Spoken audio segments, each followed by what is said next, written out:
ஏதாவது இருந்தா கூட தெரியாது போலடா டேய். அம்மா ஹைட் கம்மியானது சேனல் வரும் இன்னும் கொஞ்ச நேரத்துல வந்துடும். ஹலோ காய்ஸ், மறுபடியும் உங்கள் எல்லாத்தையுமே சந்திக்கல ரொம்பவே சந்தோஷமாக இருக்குது. இன்றைக்கி வந்து vlog வந்து லேட் நைட்டில் வந்து சிக்கன் சமைக்கலாம் அப்படின்னு சொல்லி பிளான் பண்ணியிருக்கோம். இன்றைக்கி வந்து அதுவும் காட்டில் பண்ணியிருக்கோம். பசங்க ஏற்கனவே வந்து வீட்டை சுற்றி கொஞ்சம் பேர் இருக்காங்க. எங்கள் வீட்டை சுற்றி நான் ஏற்கனவே சொன்ன மாதிரி நிறைய வீடுகள்லாம் இல்லை, ஒரு 4-5 வீடு இருக்குது. நாங்கள் வந்து ஒரு மாதமாக வீட்டுக்குள்ளே தான் இருக்கோம். இப்போவும் காட்டுக்குள்ளே தான் வந்து ஒரு 4-5 பசங்க சேர்ந்து சிக்கன் எடுத்து சமைக்கலாம் அப்படிங்கிற மாதிரி ஒரு பிளான் பண்ணியிருக்கோம். ஸோ அந்த vlog தான் நீங்கள் இன்றைக்கி பார்க்க போகிறீங்க. ஸோ இப்போ வந்து நாங்கள் கிளம்பிட்டோம், நாங்கள் கிளம்பியாச்சு, எல்லாமே எடுத்தாச்சு. இப்போ நாங்கள் பைக் எடுத்து காட்டுக்கு போய் அங்கே வந்து சமைக்க போகிறோம். போகலாமா ஜீவா?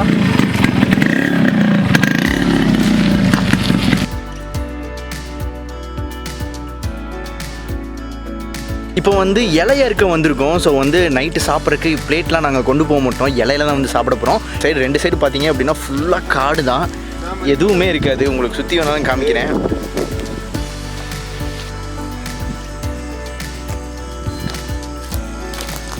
ஏதாவது இருந்தா கூட தெரியாது போலடா டேய். அம்மா கத்தி வேற இல்லாதங்காட்டி கல்லை வச்சு அறுத்துட்டு இருக்கோம் இலைய கூட. இப்படி தான் வந்து இலையை கட்டுவாங்க. இலை வந்து கிளியாம கொண்டு போகணும் அப்படின்னா இப்படி தான் வந்து இலையை கட்டுவாங்க. பிளானே இல்லடா, சீட்டு விளையாட பிளான் ஆயிடுச்சு. ஸோ ஃபைனலாக வந்து இப்போ வந்து இலையை அறுத்துட்டு வந்தாச்சு. இலையை அறுத்துட்டு வந்து லொக்கேஷனுக்கு வந்தாச்சு. ஸோ இங்கே தான் வந்து நாங்கள் இப்போ சமைக்க போகிறோம். ஸோ இங்கே வந்து அடுப்பு கூட்ட போகிறோம். அந்த சீன்ஸ்லாம் வந்து நாங்கள் பின்னாடி போடுறோம். ஸோ அதையும் பாருங்கள். ஸோ இப்போ வந்து ரொம்ப காற்றடிக்குது. ஸோ வந்து காற்றுக்கு மறைவாக வந்து ஏதாவது வைக்கலாம் அப்படின்னு பிளான் பண்ணோம். அப்போ வந்து மறைவாக வைக்க எதுவுமே இல்லை. ஸோ அப்போ தான் வந்து இங்கே ஒரு 407 இருக்குது. ஸோ அதையவே மறைவாக வைப்போம் அப்படிங்கிற மாதிரி ஒரு பிளான் பண்ணியிருக்கேன். ஸோ இப்போ 407 தான் நான் எடுத்துகிட்டு வர போகிறேன். வாங்க.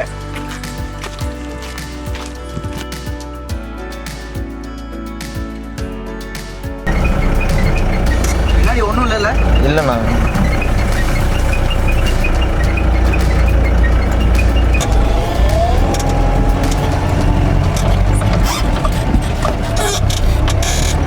ரொம்ப நாள் ஆச்சு இந்த வண்டியில் ஓட்டி, எடுத்தப்போ ஓட்டு.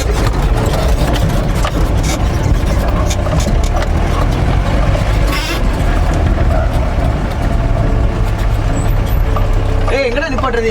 எவனைங்கானா? சபரி வண்டி எங்க? ஆமா, வழியிலே நிப்பாட்டுறதா?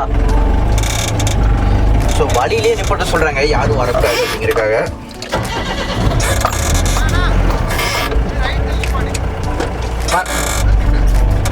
சரிடா.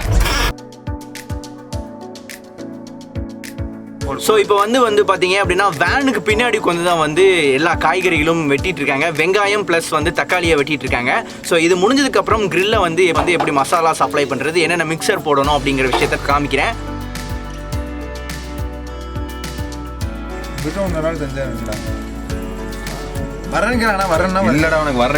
இப்போ வந்து கிரில்லோட மிக்சிங் வந்து நாங்கள் பண்ண போகிறோம். ஸோ இந்த கிரில் மசாலாவை எப்படி பண்ணுறது அப்படிங்கிறத நான் இன்னைக்கு காமிக்க போகிறேன். இது வந்து chicken masala. So chicken masala ஒரு கடாயில் ஃபுல்லாக ஒரு சிக்கன் மசாலா பவுடர் ஃபுல்லாக அப்படியே கொட்டிடுங்க. இது வந்து இஞ்சி பூண்டு பேஸ்ட்டு, இதையும் ஒன்று ஃபுல்லாக வந்து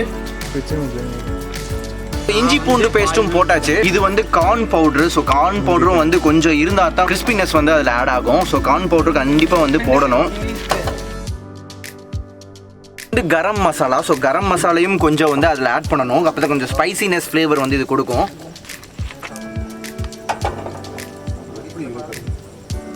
கிரில்லுக்கு வந்து ரொம்ப சால்ட் போட தேவையில்லை, அதனால் வந்து கொஞ்சம் சால்ட் போடணும். ஸோ வந்து கொஞ்சம் முட்டையும் உடச்சி ஊற்றணும். அப்போ தான் வந்து கொஞ்சம் லிக்விட் மாதிரி இருக்கும். அப்போ தான் வந்து அந்த சிக்கனில் வந்து இதை அப்ளை பண்ண முடியும். அப்போ தான் கொஞ்சம் ஸ்டிக்கியாகவும் வந்து சிக்கனில் ஒட்டும்.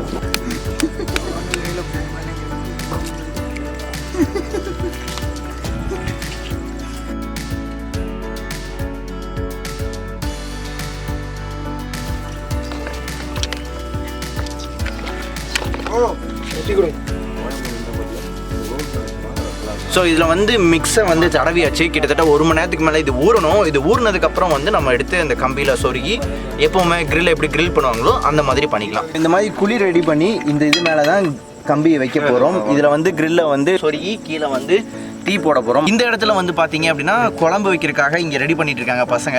ஸோ கிரில்லை வந்து ரெடி பண்ணதுக்கப்புறம் இங்கே குழம்பு ரெடி பண்ணுறதுக்காக எல்லா வேலையும் ரெடி பண்ணிட்டு இருக்காங்க. ஸோ இது எல்லாத்தையுமே வந்து நான் கடைசியில் உங்களுக்கு காமிக்கிறேன். ஸோ இப்போ வந்து பார்த்தீங்க அப்படின்னா இது மிக்ஸ் பண்ணி கிட்டத்தட்ட ஒரு ½ அன் ஹவர் ஆகுது. மறுபடியும் வந்து இன்னொரு ½ அன் ஹவர் வந்து ஊறணும். ஸோ அதனால் மறுபடியும் கொஞ்சம் எசன்ஸ் உள்ளே ஏற்றுறதுக்காக கொஞ்சம் திருப்பி போட்டு கொஞ்சம் கேப் எங்கெங்கே இருக்கோ அதெல்லாம் வந்து எசன்ஸ் போட்டு வைக்கலாம். ஸோ இது நல்லா காயணும். முக்கியமாக காலில் தான் வந்து இது நல்லா வந்து காயணும். கேமராமேன் உள்ள பேப்பருக்கு பற்றி நான் எடுக்கிற வீடியோ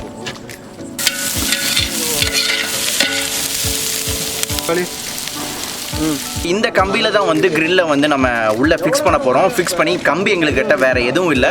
சப்போஸ் உங்ககிட்ட நல்ல கம்பி இருந்ததுன்னா நீங்கள் நல்ல கம்பி எடுத்து கிரில்லை நீங்கள் வந்து சிக்கனை வந்து இதில் ஃபிக்ஸ் பண்ணிக்கலாம். கழுத்து வழியாக வெளியே எடுக்கணும். பார்த்தீங்க அப்படின்னா கரெக்டாக வெளியே வந்துருக்கும்.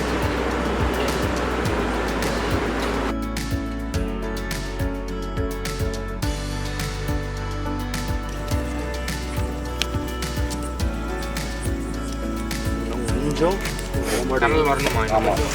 இல்லை கல் ஹைட் கம்மி பண்ணிடலாமா? இல்லை கல் ஹைட் கம்மி இல்லை. கடல் வரும். இன்னும் கொஞ்சம் நேரத்தில் வந்துடும். உள்ளவே ஜஸ்ட் மிஸ்ரா. அதுவே உள்ள ஹைட் கம்மியாயிரும். இல்லை அது வந்து என்னன்னா நீளம் கம்மியாக இருக்கு.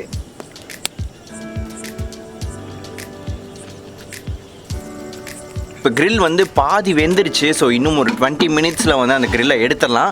ஸோ இப்போவே வந்து பசங்க பார்த்தீங்க அப்படின்னா டயர்டாகி ஒருத்தர் வந்து படுத்துட்டாரு.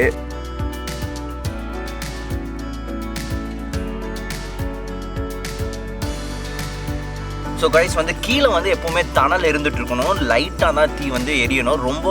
ரொம்ப எரிஞ்சுன்னா ரொம்ப இது கருகி போயிடும். ஸோ வந்து எவ்ரி 15 மினிட்ஸ் ஒன்ஸும் வந்து நீங்கள் இதை வந்து ரொட்டேட் பண்ணிகிட்டே இருக்கணும். ஸோ அப்போ தான் சப்பா ரொம்ப புகையடிக்குது. அப்போ தான் வந்து அந்த எசென்சியெல்லாம் வந்து ரொம்ப லிக்விடாக இருக்கிறதுலாம் கீழே சொட்டிடும். அப்பயும் கொஞ்சம் அணைஞ்சிடும். ஸோ அதனால் வந்து கீழே அனல் எப்போவுமே இருக்கணும்.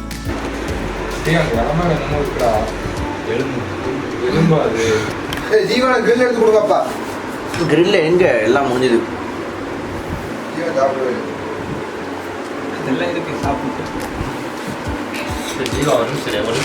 தட்டம் இருந்தார் ஒரு தட்டம்லாம் கழுவுற மாதிரி எதுவும் இல்லை. ரொம்ப நாஸ்தி ஆகிக்கிறது. இந்த தட்டம் வச்சிருந்தோம்ல எதுக்காது? நீ தானே இப்போ டேஸ்ட் பண்ண சிக்கனை? ஆமாம். கிரில் எப்படி இருக்கு? கிரில்லு இப்போ முக்கால்வாசி வந்துருக்கு. இன்னும் கொஞ்ச நேரத்தில் அது ஓகேடா. டேஸ்ட் எப்படி இருக்கு? டேஸ்ட்டு வேறு லெவலில் இருக்குது. அப்படியே வந்துட்டு இந்த தந்தூரி கிரில்லு எல்லாம் சேர்ந்த மாதிரி பயங்கரமாக இருக்குது. இன்னும் மிக்சிங்கில் ஒரு முட்டை பத்தலை, அதனால தான் இப்படி இருக்குது. இல்லைனா இன்னும் நல்லா இருந்திருக்கும். வேறு லெவல். மணி வந்து இப்போ பார்த்தீங்க அப்படின்னா 1:30 ஆகுது. இப்போ தான் வந்து நாங்கள் சாப்பிட்டு முடித்தோம். செம்ம டயர்ட் ஆகிடுச்சு. ஃபேஸை பார்த்தா உங்களுக்கு தெரியும். ஸோ இன்றைக்கி விலாகோட எண்டுக்கு வந்தாச்சு. மீண்டும் இன்னொரு ஷோவில் இன்னொரு விலாகில் இன்னொரு எபிசோடில் நான் உங்களை சந்திக்கிற வரைக்கும் until it's bye from ராகுல்.